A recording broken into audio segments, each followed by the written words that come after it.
அனைவருக்கும் வணக்கம். இது உங்கள் சேனல் கதை விதைப்போம். சிறந்த கதைகளை விதைகளாய் உங்களுள் விதைக்கும் நான் மதுரை அருணா. ஒரு குட்டி பையன் ஒருத்தன் வீட்டில் விளாண்டுக்கிட்டு இருக்கான்.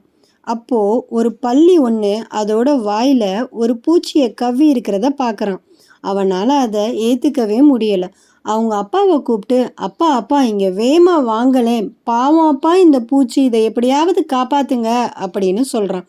அப்போது அப்பா சொல்கிறாரு, இங்கே வா, நான் உனக்கு ஒரு கதை சொல்கிறேன் அப்படின்னு சொல்கிறாரு.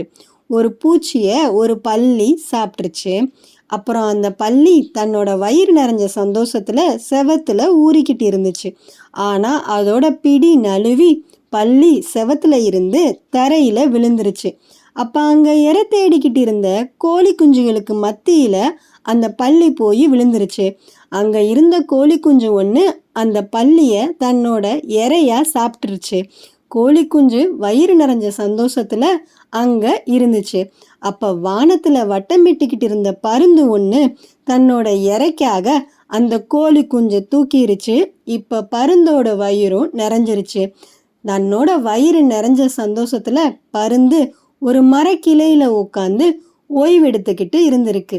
அப்போ அந்த பக்கமாக போன வேடன் ஒருவன் தன்னோட வில்லை எடுத்து அம்பை தொடுத்து அந்த பருந்தை இரையாக்கணும்ட்டு பிடிக்கிறான். பருந்து அங்கே இருந்த புதருக்குள்ளே விழுந்துருச்சு. சரி, பருந்தை தூக்கிடலான்னு சொல்லிட்டு வேடன் என்ன பண்ணுறான், புதருக்குள்ளே கையை விடுறான். ஆனால் அங்கே இருந்த பாம்பு ஒன்று வேடனோட கையில் ஒரு போடு போட்டு கொத்திருச்சு. வேடனும் இப்போ என்ன பண்ணிட்டான், செத்துட்டான்.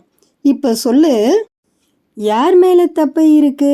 அந்த வேடன் மேலேயா, இல்லை முத தன்னோட பசிக்காக அந்த பூச்சியை சாப்பிட்டுச்சே அந்த பல்லி மேலேயா அப்படின்னு அப்பா பையனை பார்த்து கேட்குறாரு. பையன் பதில் சொல்ல முடியாமல் திணறான். அப்போ அப்பா சொல்கிறாரு, இப்படி ஒரு உயிரை கொன்று மற்றொரு உயிர் வாழும்படி தான் கடவுள் படைத்திருக்கிறார். தற்காப்புக்காகவோ அல்லது தான் உயிர் வாழ்வதற்காகவோ மற்ற உயிர்களை கொல்வதை தவிர்க்க முடியாது. இந்த அடிப்படையில் தான் இயற்கையும் செயல்படுது. ஆனால் மனுஷன் மட்டும்தான் அதர்ம வழியில் பிற உயிர்களை கொலை செய்கிறான். கொலை பண்ணுறது மட்டும் இல்லாமல் அதை தன்னோட உணவாகவும் எடுத்துக்கிறான். அதற்கான தண்டனை கண்டிப்பாக இருக்குது. அதில் இருந்து எந்த ஒரு மனுஷனும் தப்ப முடியாது. அதனால் மனிதர்களை தவிர மற்ற உயிரினங்கள் தாம் பிழைப்பதற்காக மற்றொரு உயிர்களை கொல்றது பாவத்தில் சேராது. இப்போ சொல்லு தம்பி, அந்த பூச்சியை வாயில் கவிச்சு அந்த பல்லி பண்ணது சரியா தப்பா அப்படின்னு கேட்குறாரு. அவ்வளவுதாங்க கதை. என்னங்க, கதை நல்லா இருக்கா? உங்களுக்கு பிடிச்சிருக்கும்னு நினைக்கிறேன். கொஞ்சம் சிந்திச்சு பாருங்க. மற்ற உயிர்களை கொல்றது பாவம் இல்லையா?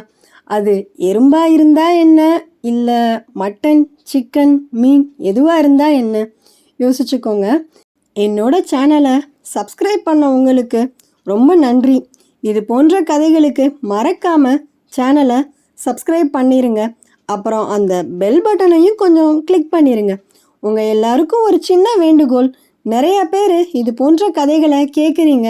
உங்கள் கருத்துக்களையும் கமெண்டில் சொன்னீங்கன்னா எனக்கு அது ஒரு ஊக்கமாகவும் மகிழ்ச்சியாகவும் இருக்கும் தானே. மீண்டும் சந்திப்போம் வேறொரு கதையுடன்.